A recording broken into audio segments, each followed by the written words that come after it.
Olá, pessoal. Eu sou o professor Ricardo Gomes, na disciplina de Educação Física. Vamos para a nossa aula número 1 do Pré-ENEM 2021, Ética e Doping no Esporte. Antes da gente começar a falar propriamente do tema, vamos ver qual é o padrão que as questões de Educação Física têm vindo no Enem. O primeiro padrão é que quase 100% das questões dos últimos anos possuem um texto motivador. Algumas questões possuem até 2 textos. E, em geral, esses textos são longos para fazerem o candidato perder tempo e se complicar na escrita da redação. A dica é: leia primeiro o enunciado da questão e as alternativas, porque pode ser que você consiga resolver sem ler o texto, por meio da eliminação das alternativas absurdas que cada questão possui. Se não for possível, leia o texto. O segundo padrão é: as questões mais recentes podem ser resolvidas por meio da compreensão do texto, sem a necessidade de um conhecimento profundo na área de educação física. Logo, para resolver as questões de educação física, você vai precisar de mais da língua portuguesa. E isso demonstra o perfil interdisciplinar do Enem. Geralmente, elas vão exigir que o candidato perceba no texto o tema geral, ou seja, a ideia central que o texto quer passar. E haverá uma alternativa que vai apontar isso. E o terceiro e último padrão é sobre os conteúdos. Das quase 50 questões utilizadas até hoje no Enem, veremos que um terço dessas são sobre o esporte. Dessas, a grande maioria trata de questões sobre esporte e a sociedade atual. Pouquíssimas questões tratam sobre as regras, técnicas e táticas esportivas. Isso comprova mais uma vez que é nos textos motivadores que estarão as respostas. Dado esse primeiro recado, vamos ao nosso conteúdo. Nós estamos no ano de 2021, ano de Olimpíadas, que deveriam ter sido no ano passado, mas devido à pandemia não aconteceram. E, como sempre, o assunto doping, ética e doping, é sempre questão relacionada aos Jogos Olímpicos. Tá? Temos algumas questões esse ano, como a participação dos atletas russos não representando o seu país, mas representando o Comitê Olímpico Russo. Temos a questão do canabidiol não constando mais como substância de doping. Tá? Então, vamos à discussão dessas questões, certo? Para começo de conversa, vamos à origem da palavra doping. Ela pode ser originária de dialetos africanos, dope, com significado de infusão estimulante utilizada em rituais religiosos, do holandês doping, com significado de emergir ou batizar, utilizando o termo baseado na situação em que construtores fluviais na construção do Canal do Norte em 1865 receberam a administração de substâncias que os tornaram mais resistentes para que rendessem mais no trabalho, e os camponeses levaram o termo para a Inglaterra, passando a significar a prática de dar estimulantes aos cavalos. O primeiro caso de doping em tempos modernos foi protagonizado pelo americano Thomas Hicks nos Jogos Olímpicos de St. Louis, Estados Unidos, no ano de 1904, onde, na ocasião, o maratonista recebeu conhaque e estricnina ministrados pela sua equipe de apoio, o que ajudou Hicks a vencer a prova. Já nas Olimpíadas de Helsinki, em 1952, na Finlândia, houve a primeira participação da União das Repúblicas Soviéticas, a atual Rússia, e o fato que chamou a atenção foi o desempenho acima da média de seus atletas, gerando suspeita confirmada 4 anos depois, nas Olimpíadas de Melbourne. Após vários casos de doping no mundo do esporte, em 1967, o COI, Comitê Olímpico Internacional, estabelece de maneira oficial a realização de controles antidoping e medidas punitivas a atletas que testassem positivo. A criação da Agência Mundial Antidoping em 1999, que estabeleceu o Código Mundial Antidoping em 2004, onde define doping como a violação às regras constantes no código. Chegamos ao termo ética, ética no esporte, do grego ethos, modo de ser, comportamento. Entende-se o conjunto de valores e de normas racionalmente aceitos por comunidades com diferentes morais positivas, que lhe permitem uma convivência harmoniosa e pacífica, e que até pode ser cooperativa. Partindo desse pressuposto, nós temos o ethos esportivo.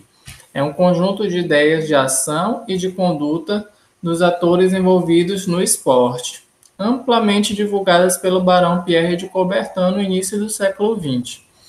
Esse conjunto de normas sociais acabou construindo e sendo inserido nas regras do esporte, buscando uma série de comportamentos esperados, intimamente ligados àqueles da aristocracia inglesa da época, como o vencer dentro das regras e a igualdade de chances entre os competidores. O inconformismo com seus próprios limites sempre fez o homem procurar substâncias que melhorassem a sua performance. Constata-se que na própria história das Olimpíadas, motivações nacionalistas, patrocínios, poder e dinheiro estiveram inerentes à ocorrência de fraudes e doping, o que questiona a prevalência do famoso espírito olímpico. Há um discurso utilizado pelo sistema antidoping de que a proibição do uso de determinadas substâncias é baseada na preocupação com a saúde dos atletas, contudo, o pilar principal está relacionado a questões de ética e da igualdade de chances. Nesse quesito, nós devemos nos fazer dois questionamentos para a reflexão. Esporte de alto rendimento é sinônimo de saúde? Existe igualdade de chances no esporte de alto rendimento? Vamos refletir em cima da primeira pergunta. Bom, os atletas têm no seu corpo o seu trabalho, a sua ferramenta de trabalho, né? Então, nós percebemos que no esporte de alto rendimento, que é um esporte diferente do esporte praticado pelas pessoas não atletas, né, pelas pessoas que são simplesmente praticantes de exercícios físicos, amadores, né, praticantes de atividades físicas, né, onde o objetivo do atleta é vencer, é competir e vencer, né, e tirar do esporte o seu sustento, né. Então, nós percebemos o quê? Que no esporte de alto rendimento exige-se além do limite do organismo, do corpo, tá? Então, os atletas, eles são exigidos a ponto de colocar em jogo a sua própria saúde, né? Convivem com dores, convivem com lesões, né? Então, a gente reflete se o esporte de alto rendimento é sinônimo de saúde mesmo. Então, a gente reflete se a preocupação do Código Antidoping, né, da Agência Mundial Antidoping, é de fato com a saúde dos atletas. Atletas estão exigidos que tenham o seu corpo deteriorado, né, digamos assim, nos anos de carreira que eles conseguem ter, né? O segundo questionamento existe igualdade de chances no esporte de alto rendimento? Aí depende, né? Depende do ponto de vista. Por quê? Porque nós temos competições entre vários países do mundo todo, né? Competindo na mesma competição. As competições mundiais, por exemplo, as Olimpíadas. Temos países da Europa, da América, da África, enfim. Países com condições socioeconômicas diferentes, né? Então, um atleta preparado nos Estados Unidos pode ser que não tenha as mesmas condições de um atleta preparado num país africano, né? Ou num país daqui da América do Sul, até mesmo no Brasil, né?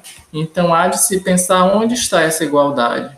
Essa igualdade está só na regra da competição, na regra do próprio jogo, e não está presente na preparação dos atletas, né? Porque Basta a gente olhar o quadro de medalhas dos Jogos Olímpicos, por exemplo. Geralmente, os países, as nações que têm um maior número de medalhas são os países que são economicamente mais fortes, né? Além da cultura dos esportes, da prática do esporte, são países de economia mais forte, são países que têm políticas e incentivo maior e um aparato tecnológico para dar base para o seu atleta ter um treinamento de alto nível, né? Aí chega na competição, né? E vai disputar os 100 metros. Cada atleta parte do mesmo ponto e chega no mesmo ponto. Isso é uma igualdade de condição? É uma igualdade de condição do jogo, da prova, né? Da modalidade. Mas para chegar lá, nesses 100 metros, tem um histórico anterior, né? De como cada atleta se preparou para chegar naquele momento. No Código Mundial Antidoping, nós temos que se uma substância proibida é encontrada na amostra corporal do atleta, o próprio responderá pela infração, independentemente da forma como a substância foi parar em seu organismo. E por nova determinação da AMA, respondem também pelo doping os médicos, técnicos e staffs de apoio do atleta. Aí cabe uma nova reflexão. Até que ponto o atleta tem gestão sobre si? Ele é responsável pelos seus próprios atos?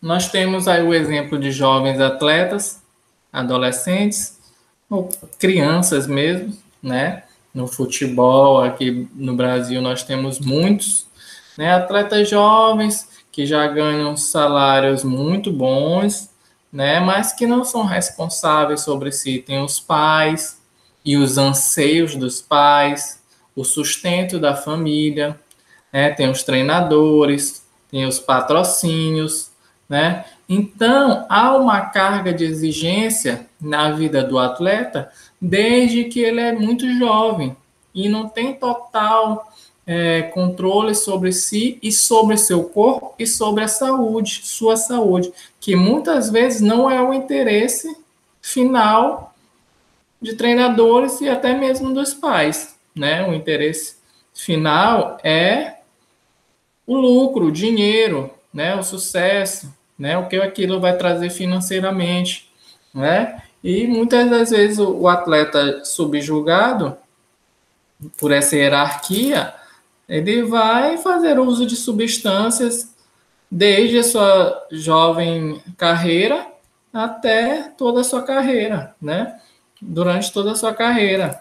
Ele não vai tomar aquela decisão sozinho, né? Tem os empresários, tem os treinadores, tem os patrocínios, tem as exigências das competições, né?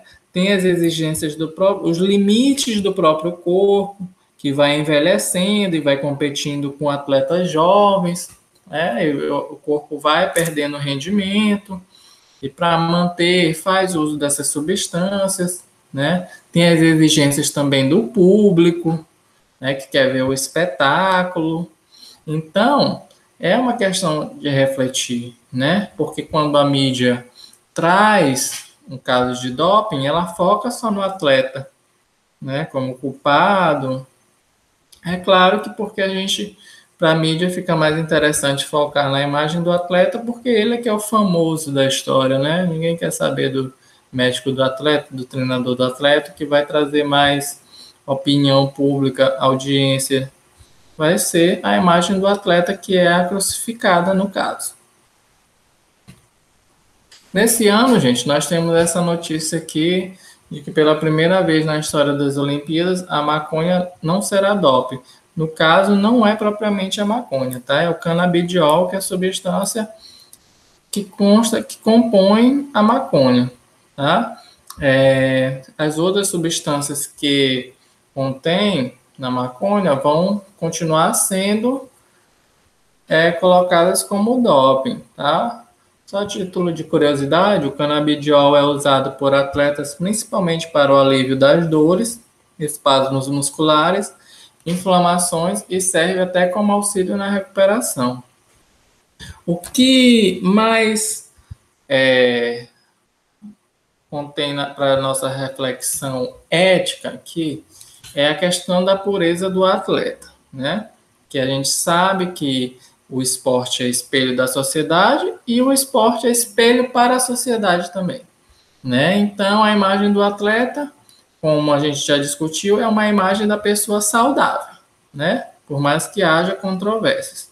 E o atleta tem que passar essa imagem de pureza, né? Da pessoa que não usa drogas sociais, né? Que não bebe, não fuma, não usa nenhum tipo de entorpecente, para que seja exemplo para a sociedade. Então, no Código Antidoping, essas questões estão relacionadas com a saúde e com a performance, mas há controvérsias com relação a isso, de a maconha, a bebida, vai trazer uma melhora no desempenho desse atleta, né? É complicado, pensa-se mais que seja o contrário, mas como se quer vender a imagem do atleta puro, do atleta que cuida do seu corpo, que não faz utilização de drogas, que até patrocinam muitas vezes os eventos esportivos, né? Marcas de cerveja, de cigarro, mas que os atletas têm que vender uma imagem de que não fazem utilização desses produtos. Então, é uma controvérsia muito grande, né? Algo que a gente tem que parar aí e refletir. Tá? Vamos a uma questão de 2018 que trata sobre essa questão, tá? Do doping. Vamos lá. Tanto os Jogos Olímpicos quanto os Paralímpicos são mais do que uma corrida por recordes, medalhas e busca da excelência. Por trás deles está a filosofia do Barão Pierre de Coubertin, fundador do movimento olímpico. Como educador, ele viu nos Jogos a oportunidade para que os povos desenvolvessem valores que poderiam ser aplicados não somente ao esporte, mas à educação e à sociedade. Existem atualmente 7 valores associados aos Jogos. Os valores olímpicos, a amizade, a excelência e o respeito, enquanto os valores paralímpicos são a determinação, a coragem, a igualdade e a inspiração. No contexto das aulas de educação física escolar, os valores olímpicos e paralímpicos podem ser identificados quando o colega, notem que é no contexto das aulas de educação física escolar, tá? Letra A. Procura entender o próximo, assumindo atitudes positivas como a simpatia, empatia, honestidade, compaixão, confiança e solidariedade e que caracteriza o valor da igualdade. Letra B. Faz com que todos possam ser iguais e receber o mesmo tratamento, assegurando a imparcialidade, oportunidades e tratamentos iguais para todos, o que caracteriza o valor da amizade. Letra C. Dá o melhor de si na vivência das diversas atividades relacionadas ao esporte e aos jogos, participando e progredindo de acordo com seus objetivos, o que caracteriza o valor da coragem. Letra D. O manifesta a habilidade de enfrentar a dor, o sofrimento, o medo, a incerteza e a intimidação nas atividades, agindo corretamente contra a vergonha, a desonra e o desânimo, o que caracteriza o valor da determinação. E letra E, inclui em suas ações o fair play, jogo limpo, a honestidade, o sentimento positivo de consideração por outra pessoa, o conhecimento dos seus limites, a valorização de sua própria saúde e o combate ao doping, o que caracteriza o valor do respeito. Então, o que vocês responderiam? A resposta certa é letra E. Tá? Inclui suas ações o fair play, jogo limpo, a honestidade, o sentimento positivo de consideração por outra pessoa, o conhecimento dos seus limites, a valorização de sua própria saúde e o combate ao doping, o que caracteriza o valor do respeito. Tá? Lembrando que a questão pede sobre o contexto da educação física na escola.